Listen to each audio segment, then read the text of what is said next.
blog. I'll be babbling, just kind of off the cuff. What you got, man? Where do I start? I got to start, I guess, with millennial woes. I don't know if you guys have heard.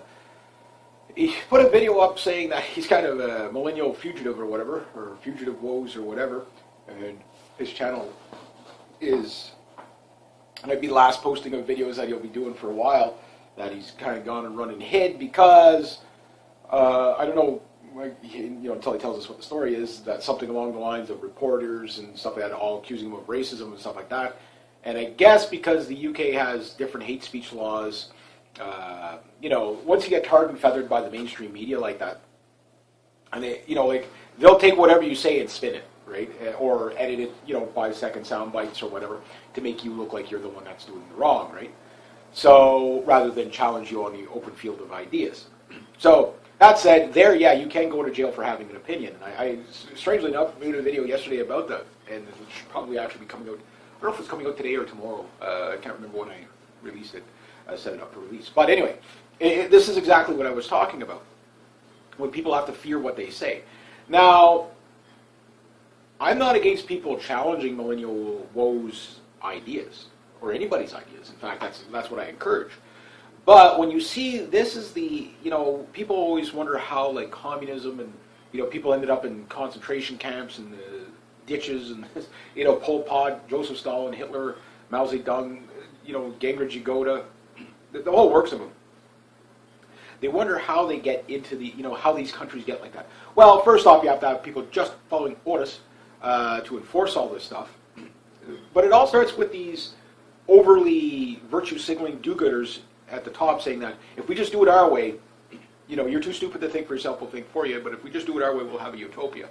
And when utopia doesn't go the way they want, well, they crack down on dissent, and the line of dissent just keeps, the bar just gets lowered and lowered and lowered and lowered. So at first it was somebody that was really over the top in their opinions, and then somebody that's moderate in their opinions, and then somebody that's like, doesn't have an opinion at all, but there's a suspicion of an opinion, and then you end up dead in a ditch somewhere. And that's where it starts. It always starts there.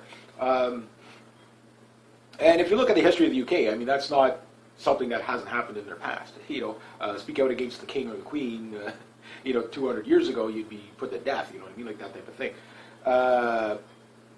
So yeah, when you're looking at it like that, it's like, okay, that is kind of, these are scary times that we're living in, and that can happen. That is going to happen here in Canada. The laws are being put in now. Stefan Molyneux was just doing a thing on Agenda 2030, and I didn't get to watch the whole thing there last night, but I've been talking about Agenda 2030 and gender parity and equality and this and that. Again, the white man tax is coming. Like, again, I know it sounds like, oh, this guy's one of those, what do you call it, white supremacists. No, I'm not a white supremacist. I don't want to rule over anybody. But this is the stepping stones. This is the religion we're dealing with, this progressive religion that, you can't have an opinion. And they're teaching courses in college now, like, white privilege classes and stuff like that, and all the history of white oppression. Like, you can't even make this stuff up. These are maybe not the exact name of the courses, but they're stuff like that. So we went from SJW stuff, we went from second wave feminism into third wave feminism, which radicalized our women to hate themselves, let alone hate everybody else, unless they're diversity is our strength, and we need all this, and gender parity and stuff like that. And if you read Agenda 2030, United Nations Agenda 2030, it's just ridiculous the whole way through. It sounds good because it's all buzzwords. Well, what do you mean you don't want to get rid of poverty by the end of 2030? What do you mean you don't want gender, women and girls and transgenders and all that to be protected? And so, I'm not saying people should be protected. Sure, everybody would love to snap their fingers and have poverty gone. Sure, but the methods in which they're going to do it. The mandate is one thing, but it's the laws that come from these mandates. You have to understand, Agenda 2030 is all they're talking about in the Trudeau government. Like, there's not going to be a single person hired without a quota. And so that means within the next, say, 3 to 5 years here in Canada with these gender parity laws coming in, it's going to be impossible for a man to get a job, let alone a white man, at any prominent jobs. It's just going to be illegal to do. Bill C-25 ensures this. The other thing too is because what they're going to do is just witch hunt everybody. Oh, well, we have our government official walked in. Hey, well, you have too many white people working here. Why is there so many white people working here? You need to hire diversity. So, I mean, how many businesses are going to close doing that? Like, it's just so stupid. I'm not against hiring anybody. What I'm saying is get the most qualified for the job. Don't fill quotas. That's just how you lower standards, and that's what it comes down to. Well, we have to fill this quota. That type of thing. That's bad enough. That's bad enough because that'll just show that'll fail on its own. But where it gets dangerous is the people that won't comply. What are the recourses for them? What happens when you walk into a business owner and they say, okay, there's too many white people here, the next 10 hirings have to be women and minorities? And the guy says, no, this job requires real skill. Or the lady says, hey, no, my business requires real skill. I can't just take anybody and everybody. I got to take the people that can actually do the job. And she gets a fine or he gets a fine, end up in front of one of those 14 human rights tribunals that we have, which are just a joke of appointees of people who have nothing. They're not lawyers. They're not judges. They're just people that that are appointed by I don't know who. I don't even know how these people have any authority in Canada whatsoever. But anyway, yeah, it's these kind of witch hunting things that are getting dangerous, and we see the left is really, especially after the way to Donald Trump down there in the States, how they're really doubling down on their insanity. So it's like they're trying to in the States, they're trying to pass as many laws as possible to make almost any opinion illegal. This is what you see with the mainstream media and the fake news. And what people don't understand about the mainstream media is that the banks, the media, and the politicians are one group. You got to look at the system as one system, like I've always said. The banking system is the education system. The education system is the military system. The military system is the financial system. And it goes on, and it goes on, and it goes on. It's all one system. At the end of the day, it's pretty much all owned by Rothschilds and Rockefellers, and maybe a handful of other 13 prominent families out there. And it doesn't mean they oversee absolutely everything, but it's kind of hard for them to say that they don't know what's going on, right? Because these are the control freaks of the society. And this also, something that just occurred to me, and I'm pretty sure it occurred to a lot of people. A lot of this Marxist, progressive, which progressive is the new communist, that we're seeing right now. Remember, we are on the 100th year anniversary of the Bolshevik Revolution. Would they actually pass that law to put us up against the wall to shoot dissidents? I think they would. If they could get their way, that's what the progressive left. They're so violent. It's not funny. That's all they believe in is violence and nihilism. It's just they have Orwellian doublespeak as their religion. It's like war is peace, peace is war. Authority is liberty. You know what I mean? Like that. Like they really, really do view it like that. That's what makes them so dangerous. Like right now, they're a bunch of tender snowflakes. Most of their followers are tender snowflakes. But it's the ones at the top that, well, tomorrow we're going to have a new gender parity law, and the white straight male tax is coming in. The white cisgendered male tax is coming in. Now you laugh at this, but when you hear people like Hillary Clinton talk about it, okay, she didn't make it in this round, but she's not saying that. She wasn't saying that as a joke. That's floating the idea. That's the way these progressives are. They usually, well, if we could do this, we would, and then they try to do it. They look for okay, people applauded. Okay, we'll try to do that. And there's already stores in New York City, for example, that we're going to remove all the taxes for feminine products, but we're going to charge double tax or something like that for male products. Only men have to pay tax in this store. And there was a couple of stores that did this. Mind you, the stores that probably men wouldn't normally shop at anyway, but that's not the point. That's not the point. You can't just do that. No tax for women and the tax men. Like that's not the role of a store owner. Store owners can't decide what the tax rate is. You know what I mean? The government decides what the tax rate is. But what happens when the government decides, okay, well, because of white male privilege and reparations have to go to every freaking group out there. Yeah, there you go. So what could the backlash to this be? Well, for Millennial Woes, I don't know what's going to happen with him. There's also Reality Calls. Her YouTube channel, I think, is down until April 1st. No joke. Because she was covering the Pizzagate thing. And she wasn't breaking any YouTube whatever. YouTube, I got to say, I'm pretty surprised how far I've made it. I mean, now that I've said that, I probably just jinxed myself and killed my own channel. But, they've got all their users worried about that. Because we don't know what standard of bar they're really using, what metric they're using to actually, enforce their rules. It seems like it's really just, like, for example, I've had videos of Gazoo, my cat, my big fat gray cat, banned, not advertiser friendly. How is my cat not advertiser friendly? So these algorithms they got, they don't work. But I think what it is they're really trying to narrow down certain things. But like, for example, YouTube is a private company and they can do whatever they want. That's true. I think there's a new company, I don't know how new they are, but they do look like they're going to be in for the long term. VidMe and Minds.com. These look like alternatives to YouTube. Now, I think there could be a couple of plays going on here. Maybe what YouTube is doing is working in conjunction with these other groups. Say, let's see if we can get all those right-wingers and whatever and hate speech people over to your site. And then that way our site can go back to, puppy dogs and, babies, baby farting videos or something, whatever. Giggling, I farted, whatever. Okay, fine. They want mindless entertainment. It is their site. They can do whatever they want. And yeah, YouTube and Google are going to be around for a for a long time. But in the internet age, again, if the other ones are not in on that, they're saying, no, we actually just believe in freedom of speech.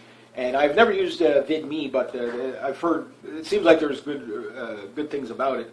But these are smaller sites, so they don't tend to have, they're not as well organized or whatever. Okay, fine, but humble beginnings, right? Okay. But you have the fake news and for example, all the fake news that has come out on the mainstream media in the last past week. Well, they didn't vet a damn thing. Where's all these Ministry of Truth, sites there that are supposed to be judging who's fake news and who's not? Well, that's the thing. That's what people are realizing, that the mainstream media, all it does is lie. It's a propaganda machine. It's owned by the politicians. Why? Because they get, government funding, and it's also owned by the people that, when you follow it to the top, these people are always the ones with these crazy agendas, these progressive agendas. So I think what's going to happen is, yes, political correctness is dying, but it's going to die violently. That's, I guess, the case in point that I got to make. Is that, okay, right now YouTube is censoring, like a lot of people. I use reality calls as an example. Like this girl, she doesn't curse, she, maybe once in a while. She's not a potty mouth, she's factual, she's, investigating Pizzagate. She's not saying that we know for sure. She's saying, this looks suspicious. So I think that's why they shut her down. That's bad enough. That's bad enough. But that's a private company. But for Millennial Woes, if he's actually hiding out because he's afraid of going to jail, which I don't know if this is the case or not, but why would you be hiding out? Again, maybe, okay, just the media was hassling to him too much, whatever. Okay, fine. That's one thing. But if he's like, now the law is investigating him, you know what I mean? For what has this man done? He's done nothing but have an opinion. You know what I mean? Because thoughts are dangerous too, Yeah. I mean, how far is it till we see Joseph Stalin-like tactics where every house has to have a government-issued monitor in it and a live mic all the time? That's what Stalin did. Everybody that was close to him, he had him live in the same building or whatever, or not the same building, but in a designated building, and there was like bugs all over the building, like in the phone, in the ceiling fan, whatever. It was just spy on everybody, and it was just that heightened paranoia that they had. Now the world elites, they are paranoid. There's no doubt about that, and they should rightfully be, because people are rejecting their ideas of this crazy, insane progressivism. Now in Canada, we're a little bit further down the rabbit hole right now than what we've been in a while. But I think, people are, like Trudeau right now is shuffling his cabinet because of the incoming Trump, government that they're going to have to deal with. And they're all gender parity picks. Oh, sorry, must pause for cat. Now, I'm not saying the people he's picking are incompetent, but so far, if you judge the people on,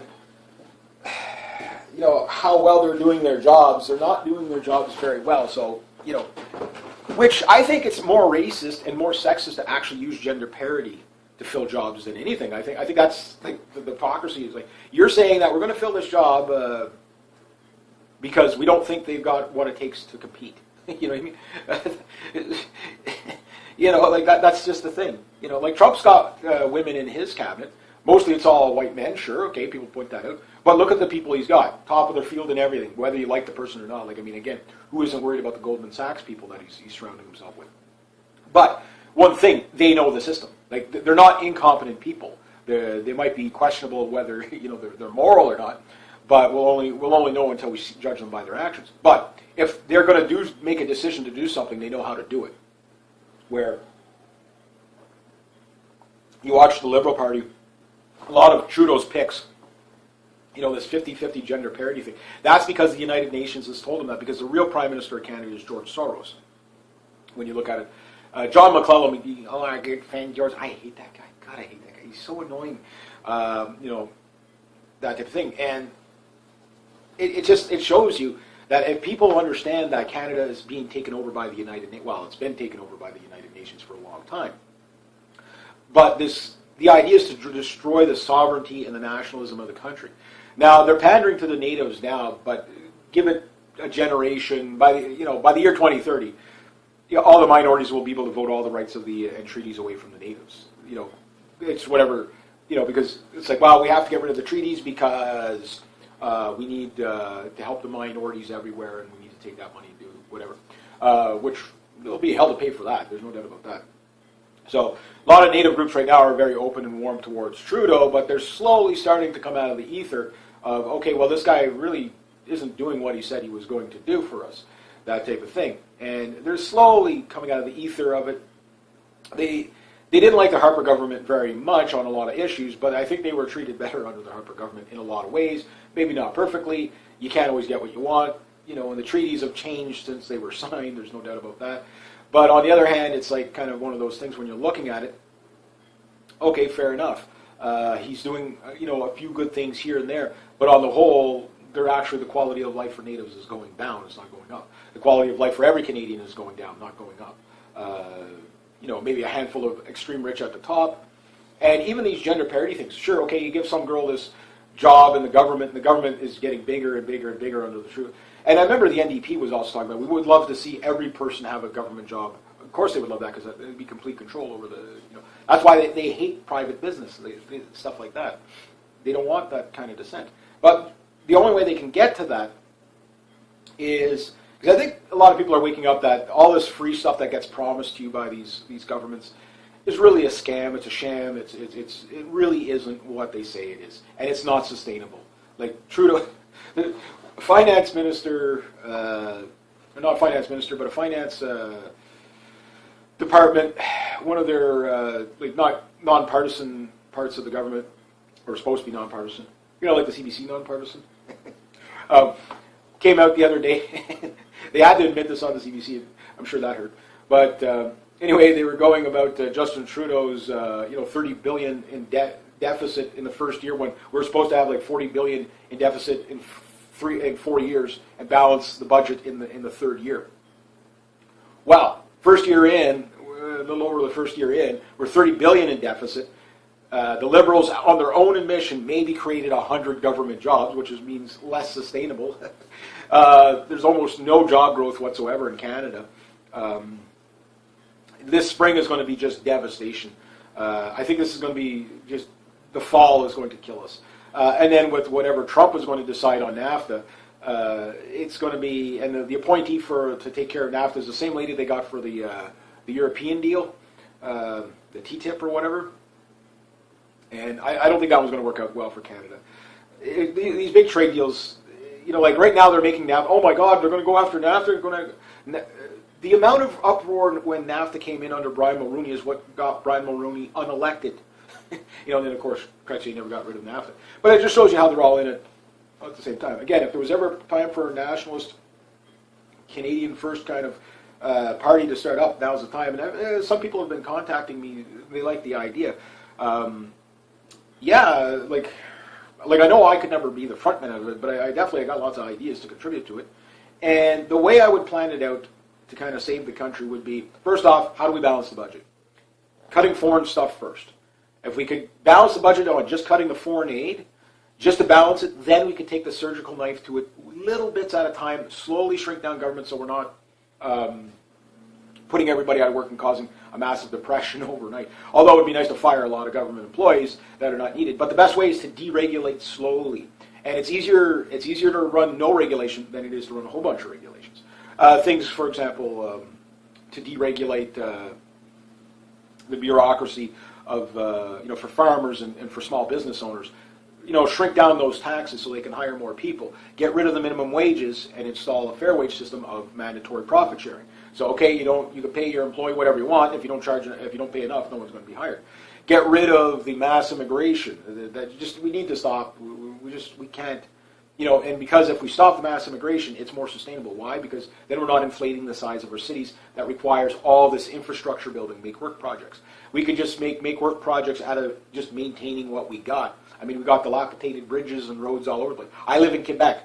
We have the best potholes in the world. You know what I mean? Like, it's not everything. We don't need to create anything new. Maybe some of it, sure, but do it within a balanced budget. Get out of NATO, get out of the United Nations, get out of IMF, get out of all that stuff. Restore the Bank of Canada. These are the things. They probably couldn't happen overnight because of the lawsuits. And put a hiring freeze unless authorized on the government, saying, okay, well, you can't just hire willy-nilly. Revamp MP pensions so that they retire when everybody else retires and they don't get any more than anybody else. That type of thing. They get, like a $250,000 a year to retire, or $100,000 a year. No, no. We've got to restore sanity. Get rid of the MP entitlements. Get rid of the senators. Install a direct democracy kind of. Let the people be the Senate. That type of thing. Get rid of the Governor General. Get rid of privatize the CBC. Privatize Air Canada. That type of thing. But deregulate where you can. That type of thing. Get rid of government unions. Go back to contract. If we need you, we hire you. When we don't need you, we let you go. That type of thing. Other things, for example, pertaining to vehicles. We could basically, instead of having to replace your license plate every year, one license plate on the vehicle for its life. And whenever you register that plate to you, don't make it any more complicated than you do. Then you can shrink down, the Department of Transport Canada. You shrink that down a lot. Why are we charging, $85,000, $130,000 for a license plate for taxi cabs? Exactly what does that cover? Is that some sort of an insurance? What is it? That type of thing. Just make things more, get rid of that stuff so people can compete. Radio license for people who want to open up their own media. Allow, analog antennas again instead of all digital, that type of thing.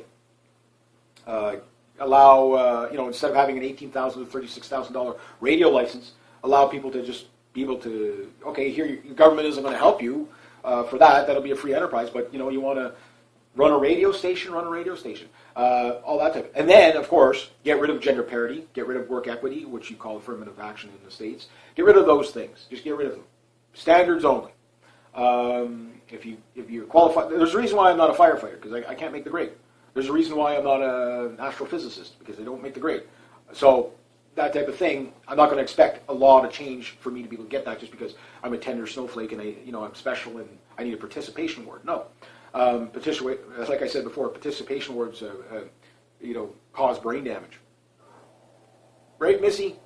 Participation awards cause brain damage. The other one is get rid of hate speech laws. Get rid of the 14 human rights tribunals. God knows what those things are costing us every year. Get rid of them. We've already got enough laws for slander. We've got enough laws for death threats. We've got laws that just enforce those laws. Get rid of that stuff. That said, get rid of the hate speech, the hate speech laws, and freedom of speech. That's it. We've already got a constitution that says we have the right to freedom of speech, not freedom of speech, but that type of thing. So these are some things we could do. But I think the freedom of speech is such an important issue in our day and age because it does stop the possibility of a lot of violence. However, being the 100th year anniversary of the Bolshevik Revolution, and with the fake news out there, look at how much they're really cracking down on, so-called fake news. And look, they're not going after the National Enquirer. You see these things in the supermarkets or whatever on the little magazine stands where it shows celebrity gave birth to triple aliens or something like that. Man defies gravity, falls like 93 stories and lands on his feet. And, like those kind of stories, right? So, okay, whatever. You look at it and say, okay, well, that looks like a bunch of bullshit, but I'll buy it and read it anyway. And so, wow, did that really happen? And they buy it. Oh my God, I can't believe this happened. That's me. I got to tell everybody. Okay, fine. Let people judge for themselves whether they think it's true or not.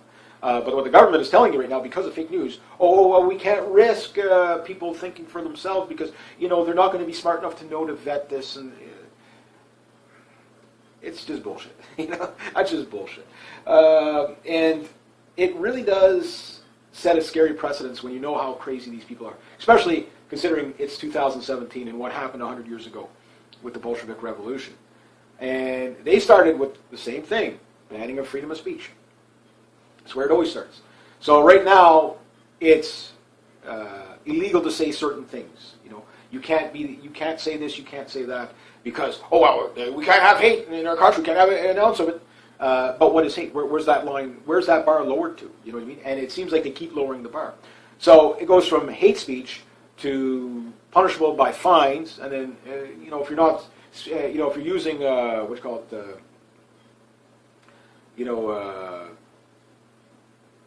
wrong think, then okay, well, you're going to get a fine. If you don't pay that fine, you're going to go to jail. Well, what happens when the jails are full of people, and again, people losing their jobs as we speak for, okay, this guy made a racist comment 22 years ago. He should step down. He should, oh my God, because that's the worst thing that's ever happened in humanity. I'm like, really? Yeah. And the worst is most of these people that are calling for that are people that have done it themselves. They at some point made a racial slur or whatever. Am I saying that's so acceptable? Well, what I'm saying is it's reality. You know what I mean? Like, you're really going to be that hung up on it? Like really? But that's not what it's about. What it's about is government control. It's about one world order. And these people, they want people to suffer. If you don't do what we want you to suffer. That's the way the Marxists have always been. You suffer because we want you to suffer. Even if you're doing it our way, we're still going to make you suffer. Now, these tender snowflakes that take all these classes in school, I mean, they're so brainwashed. You're going to have a whole generation of people that really are not going to be able to cope with reality. They can't cope with reality now. Again, it's the left. Everything is a social construct to the left. Nothing is reality, hence why they push all this insanity.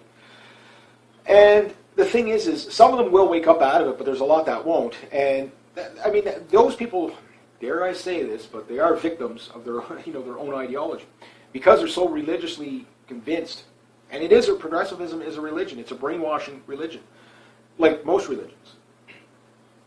And very few people can think clearly through it. Now, how violent or self-destructive do these people get when they don't get their way, when they don't get their participation award? And I think that what we're going to see, and what we are seeing, is the crackdown. For example, the left is going after people in the media and stuff like that. I mean, look at Trump. I mean, there is no objectivity with Trump whatsoever on the mainstream media. Not up here in Canada, nowhere in the country. And it's not because Trump's such a bad president. He hasn't had a chance to do anything yet. Look at Meryl Streep out there yesterday, or the day before, with Golden Globes, making that thing about Trump. And then Mark Dice's counter was excellent, and a bunch of other people did it, and Gavin McGinnis did a really funny take on it too. And okay, I agree with Gavin McGinnis. Yeah, she's an excellent actress. There's no doubt about that. She's got a lot under her belt.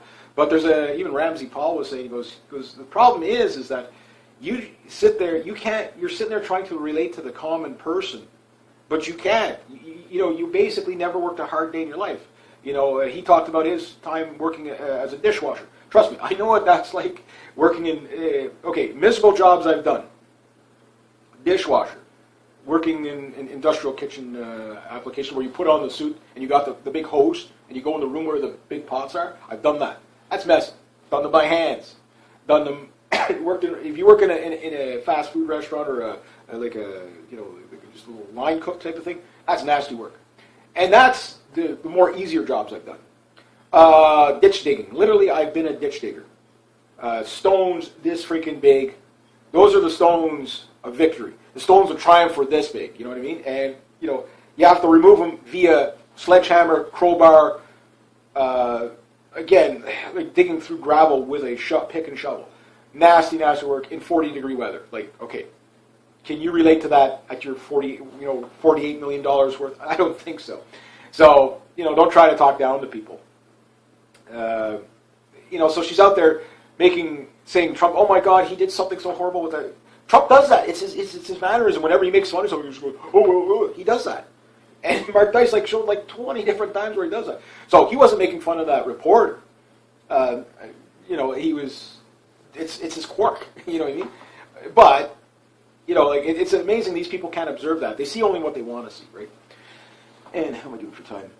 But anyway, again, it's one of those things these people, they don't live in reality. They don't live where everybody else lives. They don't understand that when they're out there throwing out their virtue signaling like that, how stupid it does make them look, because it's just, you guys just don't get it. You don't live in the real world. You're not the ones struggling. Look, the official employment rate in the United States, 62%. That's worse than the Great Depression. 62%. It's just you don't see it as much because the bread lines are electronic.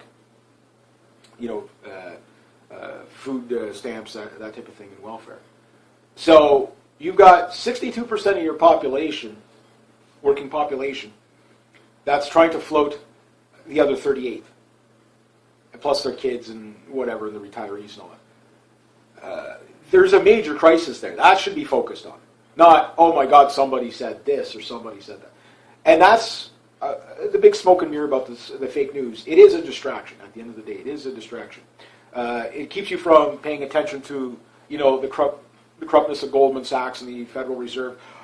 One thing, again, Trump, a guy who's not going to even be paid as president. He's going to I think he's going to donate his money to charity, the presidency money to. Obama didn't do that. Mind you, Trump doesn't need the money, but the thing is him and Rand Paul right now he's warmed to the idea of auditing the Fed. Just think of the can of worms that's going to open up. So think of the distractions these crazies at the top are going to have to use. They're going to have to use their useful idiots in a very violent way to keep Trump from that. The banking system is a den of vipers, like it was said back in 1913. The Rothschild banking system is death. It's debt and death. Debt and debt-based economy. That's what the United States has right now. If you don't take our petrodollar, we go to war with you. That's what happened to Saddam. That's what happened to Gaddafi. That's what's happening, what they attempted in Syria.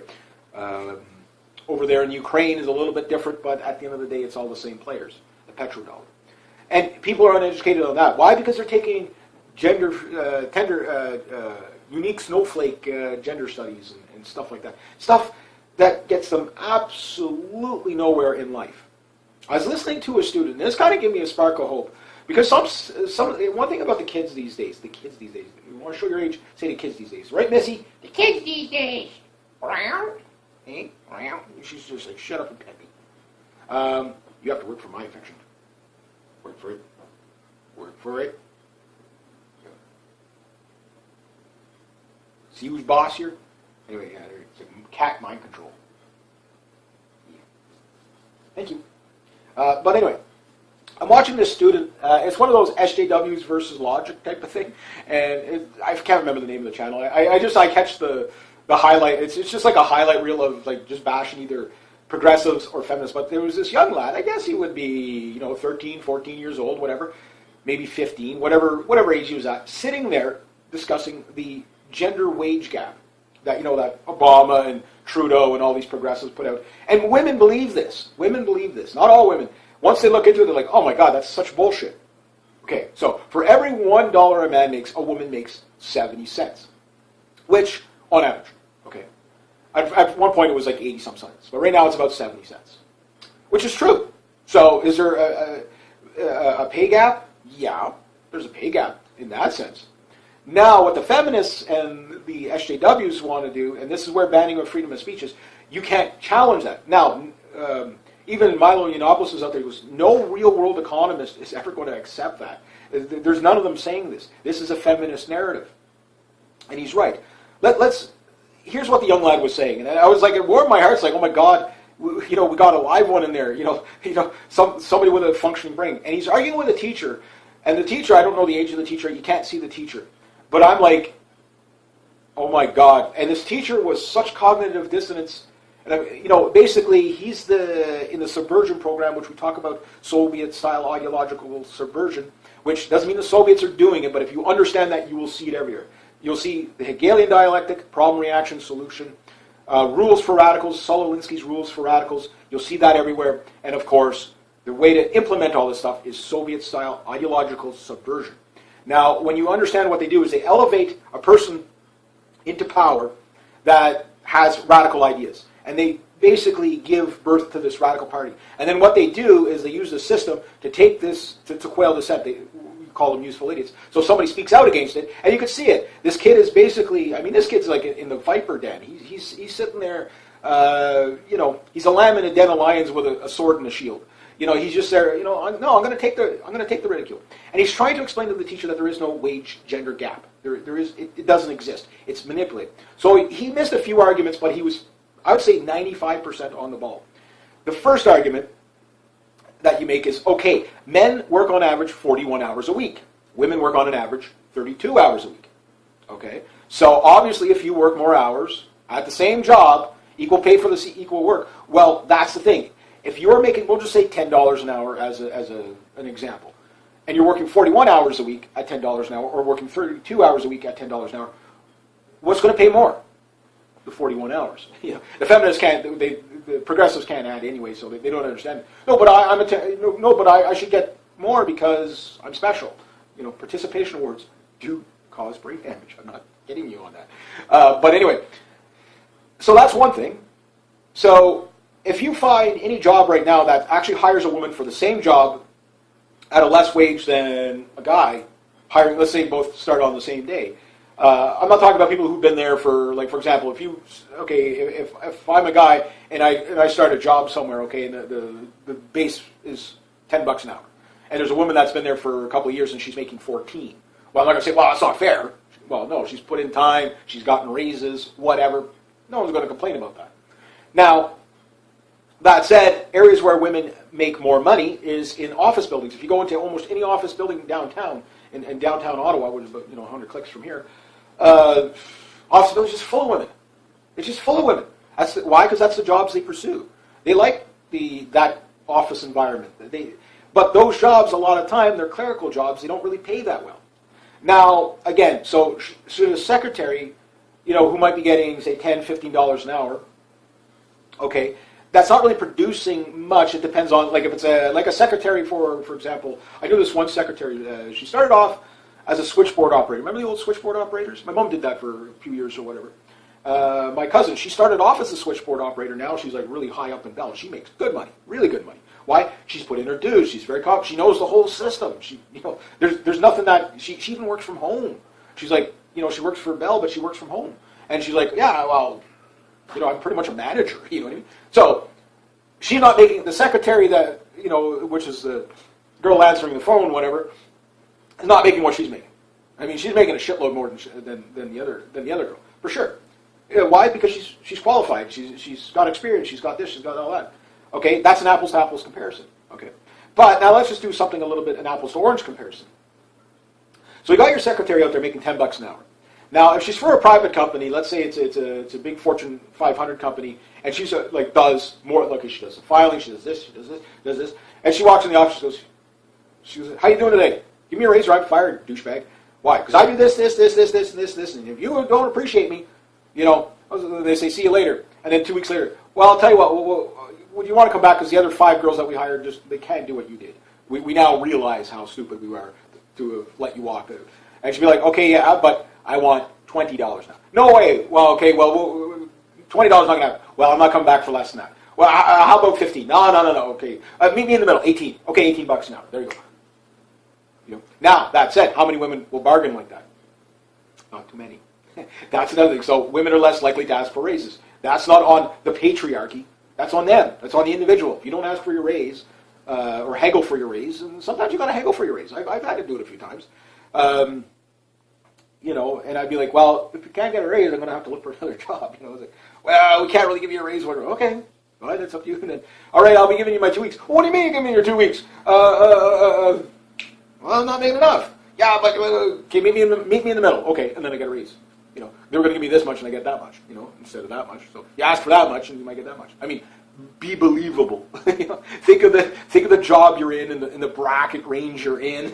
You're not going to ask for $30 an hour as a secretary unless it's like a really phenomenal. You got to be a pretty valuable secretary to be making $30 an hour. I'm not saying it's impossible, but don't expect that. You know what I mean? Like don't expect that. That is an entry level job. So you have all these women working mostly entry level jobs, and they don't ask for raises. They don't work as much time. They take more time off. Not just necessarily for kids and stuff. They just don't put in the overtime. They don't put in the man hours that the men put in. Now that said, apples to oranges comparison. Secretary making $10 an hour, $15 an hour, whatever. Somehow they want it to be equal to an underwater welder. Now there's a reason why I'm not an underwater welder. I'm not qualified. Can I weld? Yes. Can I swim? Yes. Can I weld and swim at 400 feet below the ocean? No, I don't know how to do that. You know what I mean? Now that said. How dangerous is being an underwater welder? Well, you come up too fast, you get the bends, and you can die.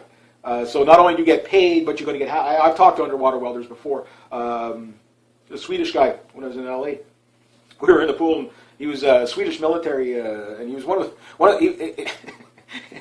this is the job. I remember talking to, I can't remember what his name was, but I remember talking, and we did laps around the pool, okay? And he was pretty fast. I was able to keep with him, but he was definitely at top of his game. After about the 5th lap, I was like, okay, you got me.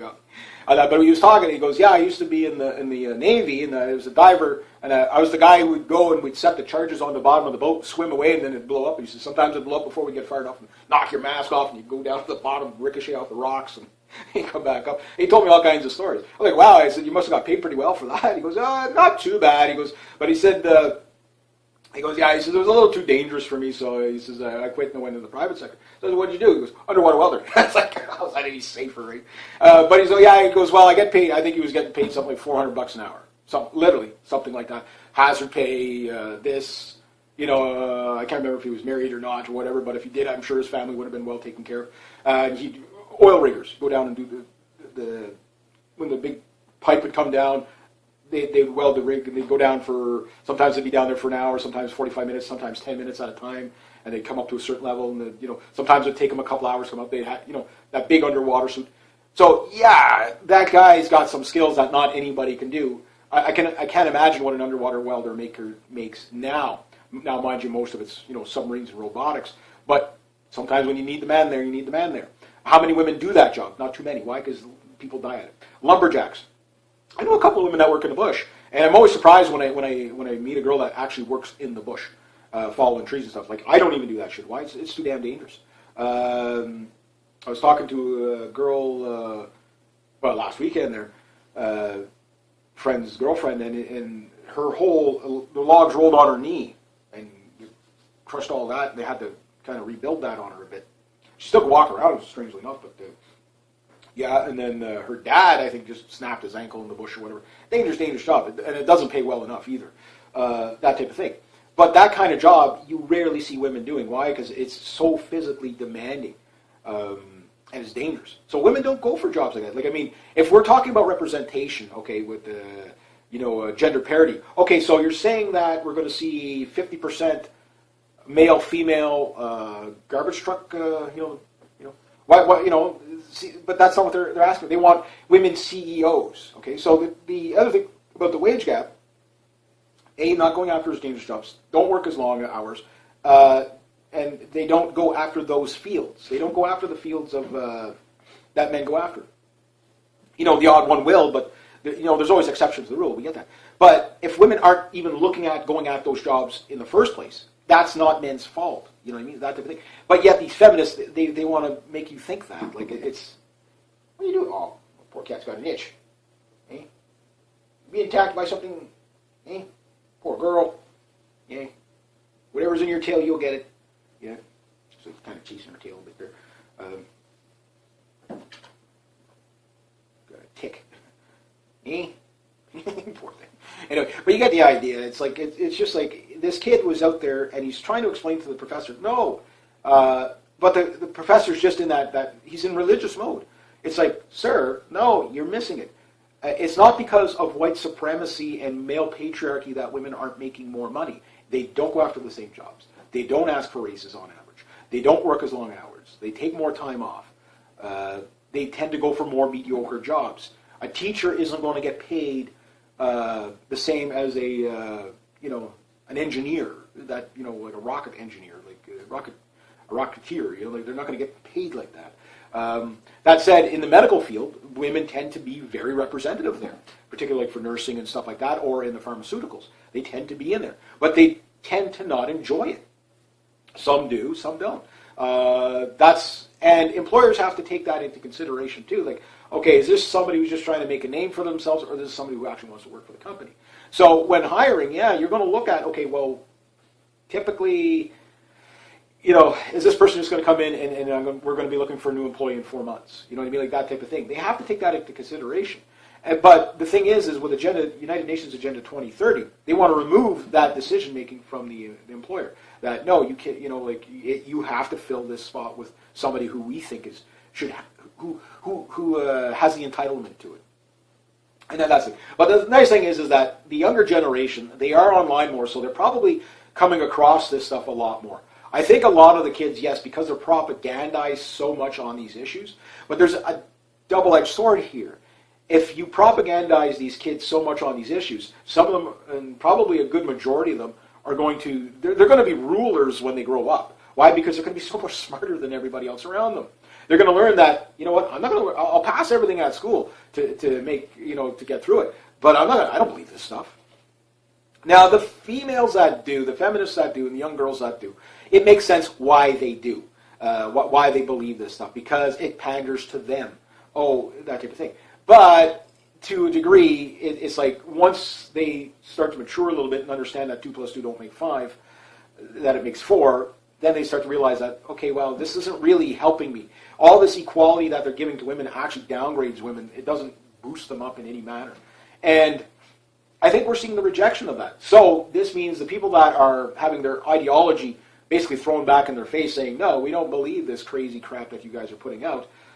This is where all your hate speech laws are coming from, the gender parity laws, the United Nations. The people who bring in Agenda 2030, the people that are mental cases, the people that worked on that. But the people that table it, the politicians, the teachers, the newscasters that table it, they're the useful idiots. Now, the nice thing about the useful idiots is they don't have one creative idea of their own. This is one good thing about Justin Trudeau is he can't think for himself. So he's an easy person to manipulate. So that's good and bad at the same time. Oh, my poor cat. You got an itchy toe? Yeah. You're making me itchy. Cat scratching on, making me itchy. That type of thing. But the case in point is that even though these are useful idiots, they can be dangerous because the people at the top, they are the thinkers. They are the ones, the so-called revolutionaries. Oh, wow, almost out of time here. They are the revolutionaries that come up with, let's put in this hate speech law. We'll just wrap it in anti-bullying laws. And then, but when you read the fine print, you realize how authoritarian these are. They're basically to shut down and stop any form of freedom of speech or what have you.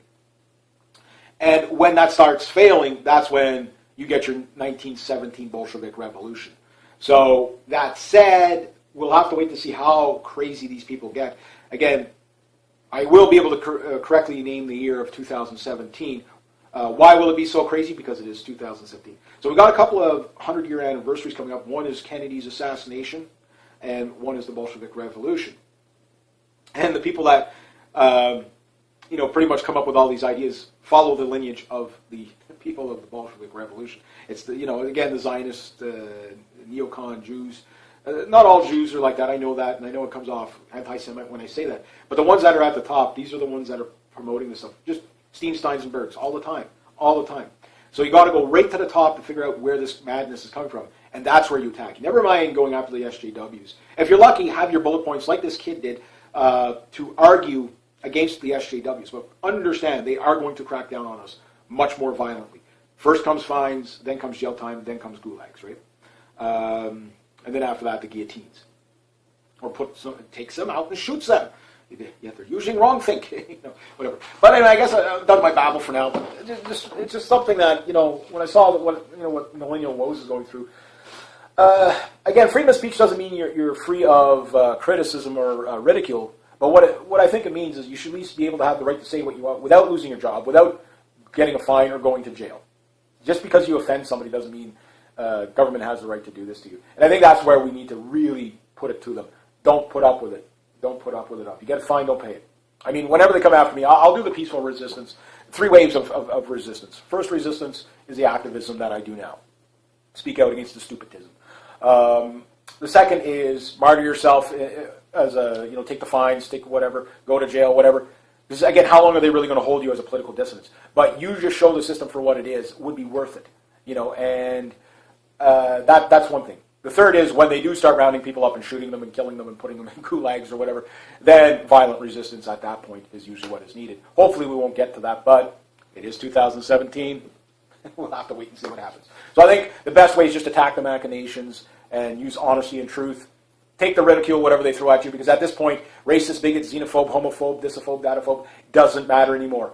There's way more at stake than our egos. The message is much more important than the man. So anyway, I'll leave it at that. So if you like this kind of content, please consider making a donation channel. Links down below. Thank you so much to everybody who has. Next to that, rate, subscribe, share, comment, like. Be true to myself. Be true to others. Always be true to your cat. And have yourselves, always do the right thing and have yourselves a great day. So you want me to scratch your tail? Is that what you're saying? All right. Have a good one. G'day, hi, and welcome. All right. This is going to be a bit of a babble blog. I'll be babbling. Just kind of off the cuff. Where do I start? I got to start, I guess, with millennial woes. I don't know if you guys have heard. He put a video up saying that he's kind of a millennial fugitive or whatever, or fugitive woes or whatever, and his channel might be the last posting of videos that he'll be doing for a while. That he's kind of gone and run and hid because I don't know. Until he tells us what the story is, that something along the lines of reporters and stuff like that, all accusing him of racism and stuff like that. And I guess because the UK has different hate speech laws, once you get tarred and feathered by the mainstream media like that, and they'll take whatever you say and spin it, right? Or edit it, 5-second sound bites or whatever to make you look like you're the one that's doing the wrong, right? So rather than challenge you on the open field of ideas. So that said, you can go to jail for having an opinion. I strangely enough, made a video yesterday about that, and it should probably actually be coming out. I don't know if it's coming out today or tomorrow. I can't remember when I released it, set it up for release. But anyway, this is exactly what I was talking about. When people have to fear what they say. Now, I'm not against people challenging millennial woes ideas, or anybody's ideas. In fact, that's what I encourage. But when you see, this is the, people always wonder how, like, communism and, people ended up in concentration camps and ditches and, Pol Pot, Joseph Stalin, Hitler, Mao Zedong, Gingrich Yagoda, the whole works of them. They wonder how they get into the, how these countries get like that. Well, first off, you have to have people just following orders to enforce all this stuff. But it all starts with these overly virtue-signaling do-gooders at the top saying that if we just do it our way, you're too stupid to think for yourself, we'll think for you, but if we just do it our way, we'll have a utopia. And when utopia doesn't go the way they want, well, they crack down on dissent, and the line of dissent the bar just gets lowered and lowered and lowered and lowered. So at first it was somebody that was really over the top in their opinions, and then somebody that's moderate in their opinions, and then somebody that's like, doesn't have an opinion at all, but there's a suspicion of an opinion, and then you end up dead in a ditch somewhere. And that's where it starts. It always starts there. And if you look at the history of the UK, I mean, that's not something that hasn't happened in their past. Speak out against the king or the queen, 200 years ago, you'd be put to death, you know what I mean, like that type of thing. So yeah, when you're looking at it like that, it's like, okay, that is kind of, these are scary times that we're living in, and that can happen. That is going to happen here in Canada. The laws are being put in now. Stefan Molyneux was just doing a thing on Agenda 2030, and I didn't get there to watch the whole thing there last night, but I've been talking about Agenda 2030 and gender parity and equality and this and that. Again, the white man tax is coming. Like, again, I know it sounds like, oh, this guy's one of those what do you call it, white supremacist. No, I'm not a white supremacist. I don't want to rule over anybody. But this is the stepping stones. This is the religion we're dealing with, this progressive religion that, you can't have an opinion. And they're teaching courses in college now, like, white privilege classes and stuff like that, and all the history of white oppression. Like, you can't even make this stuff up. These are maybe not the exact name of the courses, but they're stuff like that. So we went from SJW stuff, we went from second wave feminism into third wave feminism, which radicalized our women to hate themselves, let alone hate everybody else, unless they're, diversity is our strength, and we need all this, and gender parity and stuff like that. And if you read Agenda 2030, United Nations Agenda 2030, it's just ridiculous the whole way through. It sounds good because it's all buzzwords. Well, what do you mean you don't want to get rid of poverty by the end of 2030? What do you mean you don't want gender, women and girls and transgenders and all that to be protected? And so, I'm not saying people shouldn't be protected. And sure, everybody would love to snap their fingers and have poverty gone. Sure, but the methods in which they're going to do it. The mandate is one thing, but it's the laws that come from these mandates. You have to understand, Agenda 2030 is all they're talking about in the Trudeau government. Like, there's not going to be a single person hired without a quota. And so that means within the next, say, 3 to 5 years, here in Canada, with these gender parity laws coming in, it's going to be impossible for a man to get a job, let alone a white man, at any prominent jobs. It's just going to be illegal to do. Bill C-25 ensures this. The other thing too is because what they're going to do is just witch hunt everybody. Oh, well, we have our government official walked in. Hey, well, you have too many white people working here. Why is there so many white people working here? You need to hire diversity. So, how many businesses are going to close doing that? Like, it's just so stupid. I'm not against hiring anybody. What I'm saying is get the most qualified for the job. Don't fill quotas. That's just how you lower standards, and that's what it comes down to. Well, we have to fill this quota. That type of thing. That's bad enough. That's bad enough. Because that'll fail on its own. But where it gets dangerous is the people that won't comply. What are the recourses for them? What happens when you walk into a business owner and they say, okay, there's too many white people here. The next 10 hirings have to be women and minorities. And the guy says, no, this job requires real skill. Or the lady says, hey, no, my business requires real skill. I can't just take anybody and everybody. I got to take the people that can actually do the job.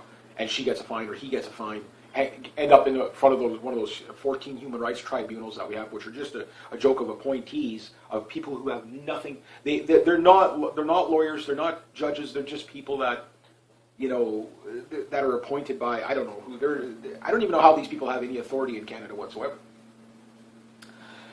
But anyway, yeah, it's these kind of witch hunting things that are getting dangerous, and we see the left is really, especially after the win of Donald Trump down there in the States, how they're really doubling down on their insanity.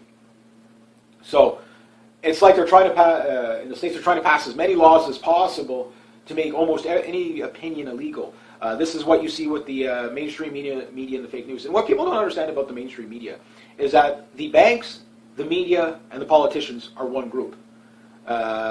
You got to look at the system as one system, like I've always said. The banking system is the education system. The education system is the military system. The military system is the financial system.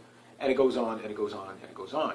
It's all one system. At the end of the day, it's pretty much all owned by Rothschilds and Rockefellers, and maybe a handful of other 13 prominent families out there.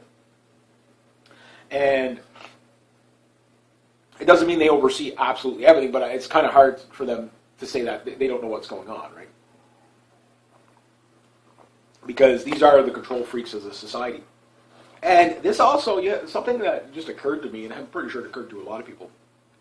A lot of this Marxist progressive, which progressive is the new communist, that we're seeing right now. Remember, we are on the 100th year anniversary of the Bolshevik Revolution.